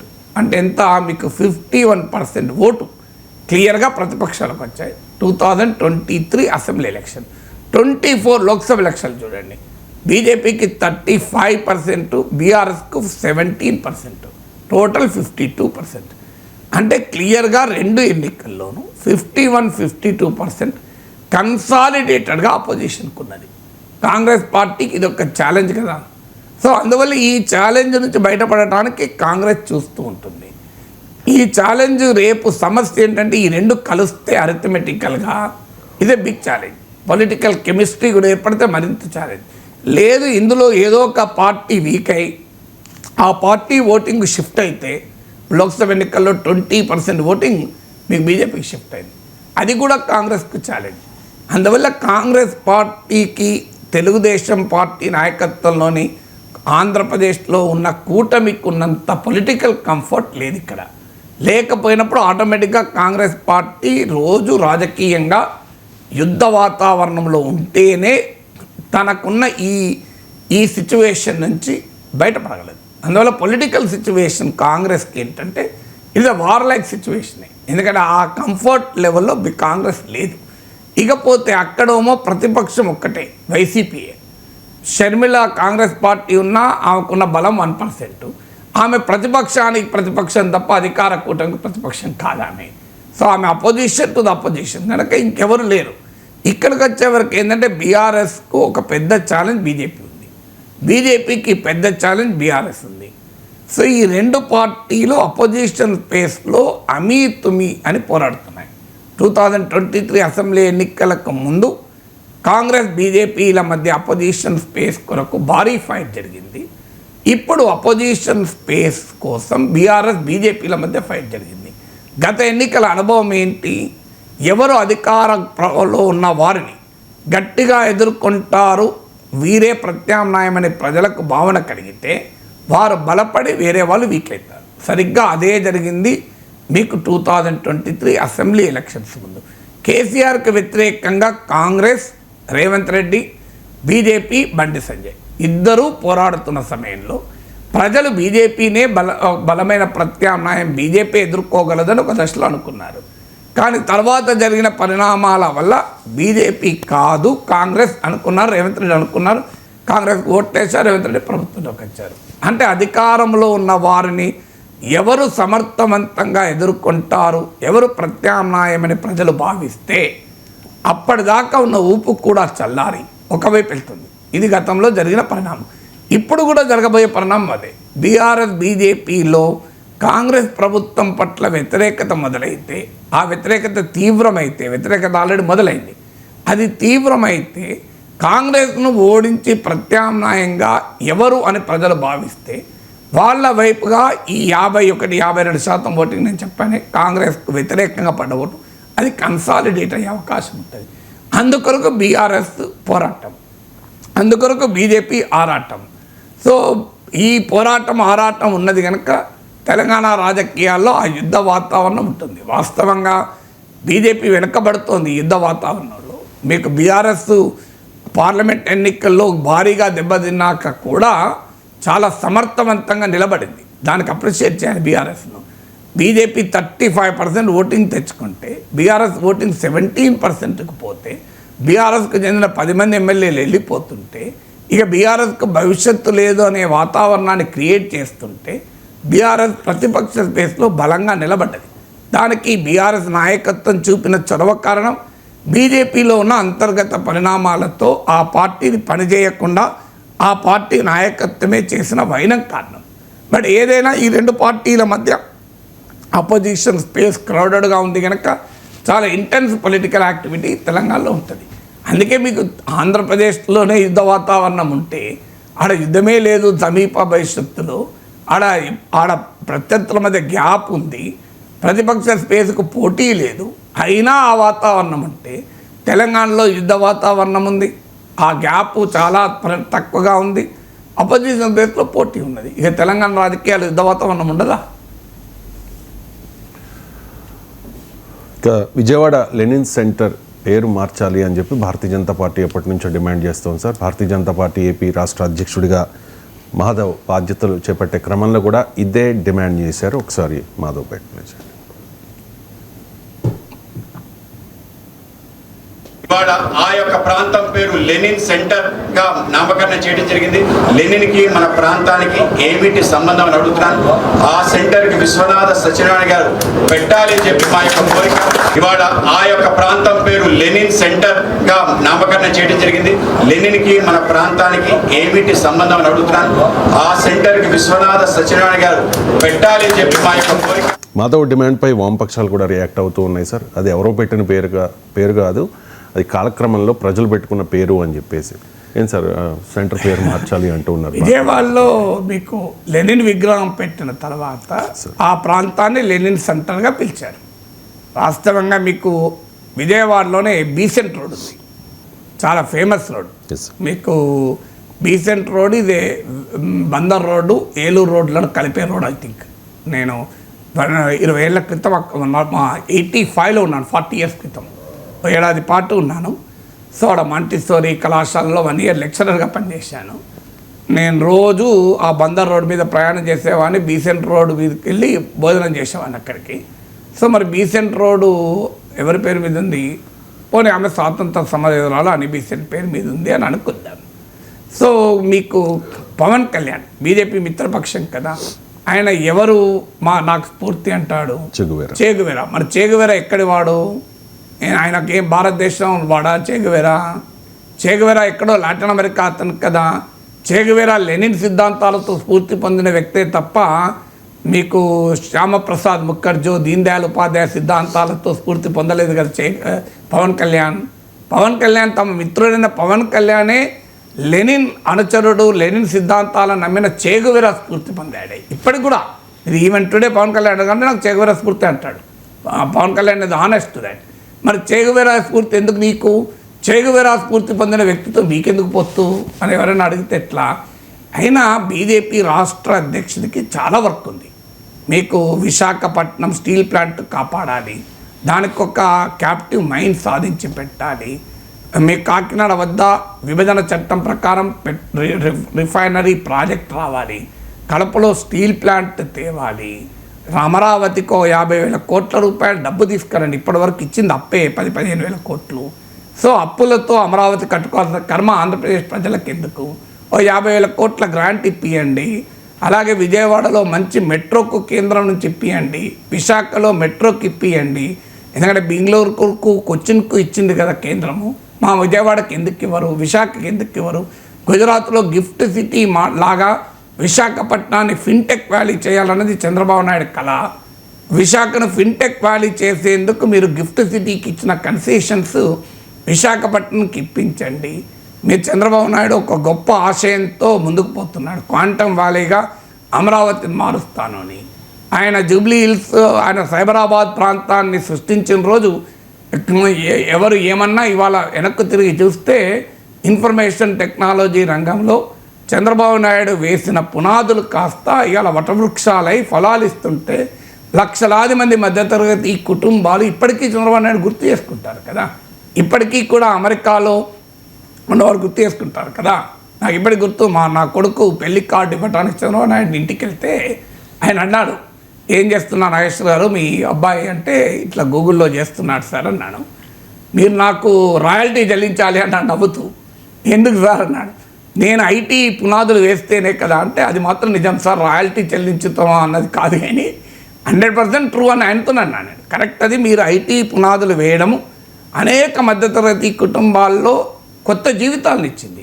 ఇలా మరి క్వాంటమ్ వ్యాలీతో చంద్రబాబు నాయుడు ఒక కొత్త ప్రపంచాన్ని సృష్టిస్తా అంటున్నాడు. దాన్ని సహకరించండి. మీరు కేంద్ర ప్రభుత్వం కూడా క్వాంటమ్ ప్రాజెక్ట్ చేపట్టింది కదా, అందువల్ల మీకేం గుజరాత్లో క్వాంటమ్ లేదు కదా గొడవ. మీరు గుజరాత్లో లేదన్నా మాకు ఇవ్వచ్చు కదా, గుజరాత్లో ఉన్నది ఎలాగ ఇవ్వరు?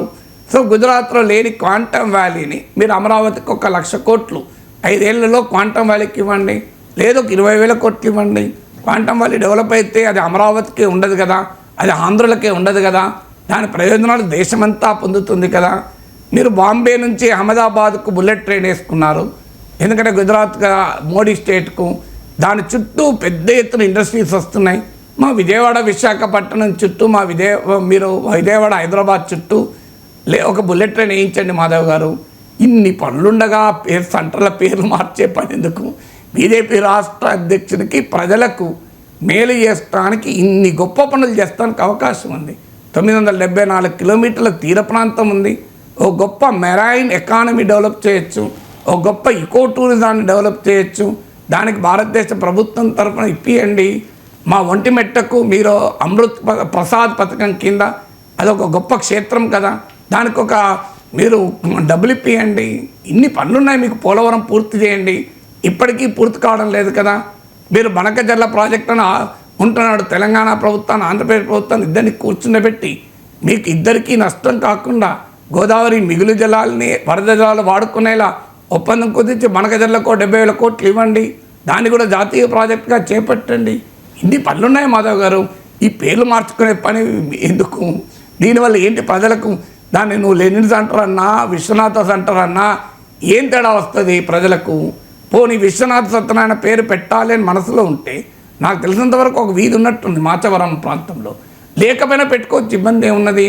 మీరు ఒక గొప్ప తెలుగు పరిశోధనా కేంద్రం ప్రాచీన భాష హోదా కింద ఇప్పించి విజయవాడలో ఒక 100 కోట్లతో విశ్వనాథ సత్యనారాయణ స్మారక కేంద్రాన్ని నిర్మించండి. గొప్ప కవి, రామాయణ కల్పవృక్షాన్ని రాసిన మహాకవి కదా. సో మాకేం అభ్యంతరం లేదు. ఈ పేర్లు మార్చుకునే పని ఏంటి?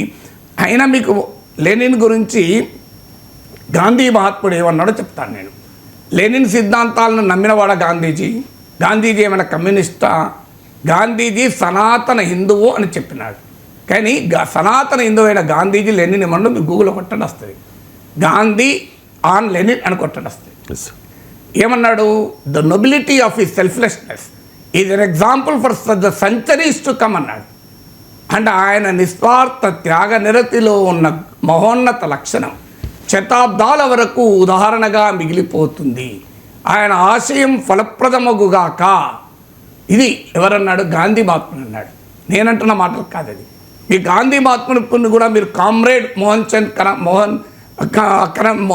మహాత్మా గాంధీ అని మీరు అనదలుచుకుంటే నాకు అభ్యంతరం లేదు.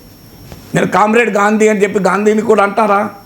సో దీనికి లెనిన్ పేరుకు కామ్రేడ్లకే సంబంధం లేదు.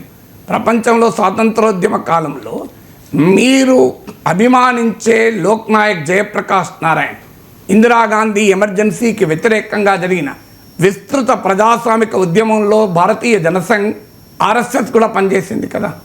మాధవ్ వాళ్ళ ఫాదర్ చలపతిరావు కూడా పనిచేశారు కదా. సో ఆ జయప్రకాష్ నారాయణ రాసిన పుస్తకం వై సోషలిజం చదవండి. వై సోషలిజం ఆయన బుక్ ఏంటి? వై సోషలిజం కదా. మరి అదైనా లెనిన్ సిద్ధాంతాలతో నేను గాంధీ లెనిన్ల వద్ద స్ఫూర్తి పొందానని జయప్రకాష్ నారాయణ అన్నాడు కదా. నేను అంటున్నది జయప్రకాష్ నారాయణ కూడా మరి ద్రోహ మీకు విదేశీయుడా? గాంధీ మహాత్ముడు చెప్పాడు, జయప్రకాష్ నారాయణ చెప్పాడు. భగత్ సింగ్ చెప్తాను మీకు. ఆయన చివరి ఉరి తీసే ముందు లెనిన్ ఆత్మకథ చదువుతూ ఉంటాడు. ఈ పుస్తకం గనక నేను కాస్త ముందు చదివి ఉంటే నేను ఈ పని చేసేవాడినే కాదు అన్నాడు. ఎందుకంటే ఆయన పార్లమెంట్లో కృత్రిమ అంటే నిజమైన బాంబులు కాదు, కృత్రిమ బాంబులు వేసి ఒక బీభత్సాన్ని సృష్టించి ఇది భారత స్వాతంత్రోద్యమంలో ఒక స్ఫూర్తినివ్వాలని చేశాను అన్నాడు. దానివల్ల ఉరి శిక్ష అనుభవించాల్సి వచ్చింది. సో అందువల్ల ఆయనే అన్నాడు ఇది ఈ ఎత్తుగడ వేసేవాడిని కాదు నేను అని. అందుకే మీకు రష్యన్ కవి మయకోవిస్కీ రాసిన దాన్ని శ్రీశ్రీ అనువదిస్తాడు. ఇది ఎదను లెనిన్ కథను రచించెదను నేను, లెనిన్ బ్రతుకు జనం కొరకు ధనించెదను నేడు, లెనిన్ మా పరాక్రమం, లెనిన్ మా ఆయుధము, లెనిన్ నేడు లేడు చూడు జనములో ఉన్నాడు అని అంటాడు. సో ఇది ఎవరన్నా ఇది శ్రీశ్రీ అన్నారంటే మీకు అభ్యంతరం ఉంటుంది. మరి గాంధీ మహాత్ముడు అంటున్నాడు కదా, ఇది an example for centuries to come అని. భగత్ సింగ్ అన్నాడు the idea of Lenin will never die అన్నాడు. మీరు గూగుల్ కొట్టండి వస్తుంది, నేను చెప్పేది ఎక్కడ ఏం కాదు. The idea of Lenin will never die అన్నాడు. ఇది భగత్ సింగ్ అన్నాడు. సో అందువల్ల లెనిన్ సిద్ధాంతాలను మీరు అంగీకరించవచ్చు, అంగీకరించకపోవచ్చు. విజయవాడకున్న గొప్ప సాంస్కృతిక వారసత్వం ఏంటంటే విజయవాడలో సాక్షాత్తు కనకదుర్గమ్మ వారు కొలువు తీరిన ఒక పుణ్యభూమి. అదే సమయంలో నాస్తికోద్యమం ఒక బ్రహ్మాండమైన ఊపులో ఉన్నటువంటి ప్రాంతం కూడా అదే. మీకు ఘోర వారసత్వం తెలుసు కదా మనకు. సో అందువల్ల మీకు విజయవాడలో కనకదుర్గమ్మ కొలువు తీరిన గడ్డ, నాస్తికోద్యమం పురుడు పోసుకున్న గడ్డ, ఈ రెండింటి మధ్య ఎక్కడ సంబంధం ఉందా? మీకు విజయవాడకు భారత కమ్యూనిస్టు ఉద్యమ చరిత్రలో ఒక విశిష్టమైన స్థానం ఉంది. భారతదేశ ప్రజా ఉద్యమాల చరిత్రలో విశిష్టమైన స్థానం ఉంది. ఎన్టీ రామారావు నాయకత్వంలో ప్రతిపక్షాల కాంక్లేవ్ తొలుత అక్కడే జరిగింది. అతిపెద్ద రైతు ఉద్యమాల కేంద్రాలుగా విజయవాడ వెలుగొందింది. చెల్లపల్లి జమీందారు వ్యతిరేక పోరాటం అని. అందువల్ల హిస్టరీలో భిన్నమైన శ్రమంతులు ఉంటాయి. ఆ శ్రమంతులు అన్నిటినీ మనం గౌరవించాలి. మీకు నేను అనేది మీరు విదేశీయుడు అంటే మనం వాడుతున్న కరెంటు మనం సృష్టించలేదు, మనం వాడుతున్న మైక్ మనం సృష్టించలేదు, మనం చూస్తున్న టీవీ మనం సృష్టించలేదు. ఇవన్నీ విదేశీయులు సృష్టించింది. మనం వాడడం లేదా? మన కంప్యూటర్ మనం సృష్టించామా? మనం సృష్టించలేదు కదా. అందుకే ఉపనిషత్తులు ఏమన్నాయి? ఉపనిషద్ వాక్యం మళ్ళీ మాధవ్ గారు అంగీకరిస్తాడు కదా. సో ఉపనిషద్ వాక్యం ఏంటి? మంచి ఆలోచనలు అన్ని వైపుల నుంచి రానివ్వండి అన్నారు. భారతీయత ఏంటంటే వసుదైక కుటుంబం. ఈ విషయంలో ఎక్కడ ఏ ఆలోచన ఉన్నా అది అందులో ఏది మనకు అంగీకారమైనా దాన్ని ఆహ్వానిస్తాం, అంగీకారం కానీ వదిలేస్తాం. So Indian cultural history, Indian philosophical legacy ఏంటంటే ది ఆర్గ్యుమెంటేటివ్ ఇండియన్. మీకు మాధవాచార్యులు రాసిన సర్వధర్మ సంగ్రహంలో, మాధవాచార్యులు ఏమీ నాస్తికుడు కాదు కదా, ఆయన రాసిన సర్వధర్మ సంగ్రహంలో హిందూ థాట్లో భాగంగా మీకు లోకాయుత చార్వాకుల్ని కూడా చెప్తాడు. అంటే భౌతికవాదము కూడా హిందూ థాట్లో భాగం అంటాడు, భావవాదమే కాదు. అంటే మెటీరియలిస్టిక్ ఫిలాసఫీ, మార్క్స్ లెనిన్లు నమ్మిన మెటీరియలిస్టిక్ ఫిలాసఫీ ఇండియన్ ఫిలాసఫికల్ ట్రెడిషన్లో మీకు చార్వాకా సిద్ధాంతం పేరిట ఆ 1000 సంవత్సరాల క్రితమే ఉంది. మార్క్స్ లెనిన్లు చెప్పిన మెటీరియలిస్టిక్ ఫిలాసఫీ.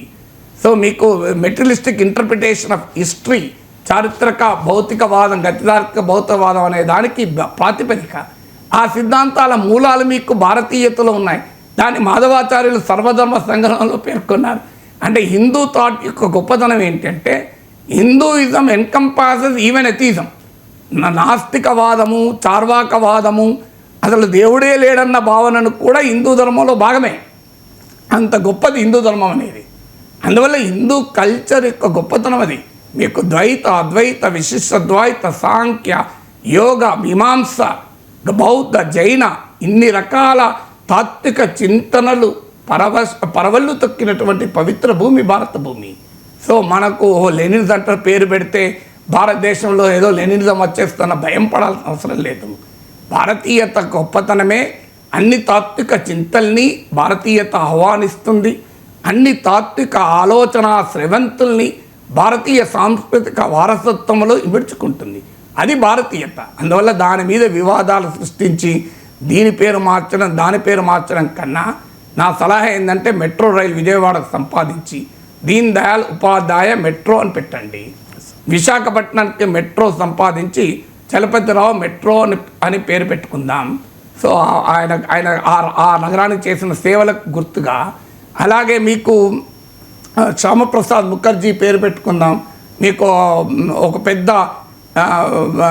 అమరావతికి ఒక క్వాంటమ్ వ్యాలీ మీరు శాంక్షన్ చేసి 50,000 కోట్లు శ్యామ్ ప్రసాద్ ముఖర్జీ క్వాంటమ్ వ్యాలీ అని పెడదాం, అభ్యంతరం లేదు. విశ్వనాథ సత్యనారాయణ పేరిట ప్రాచీన తెలుగు భాషకు 1000 కోట్లు ఇప్పించి విశ్వనాథ పేరిట పరిశోధన కేంద్రం పెడదాం.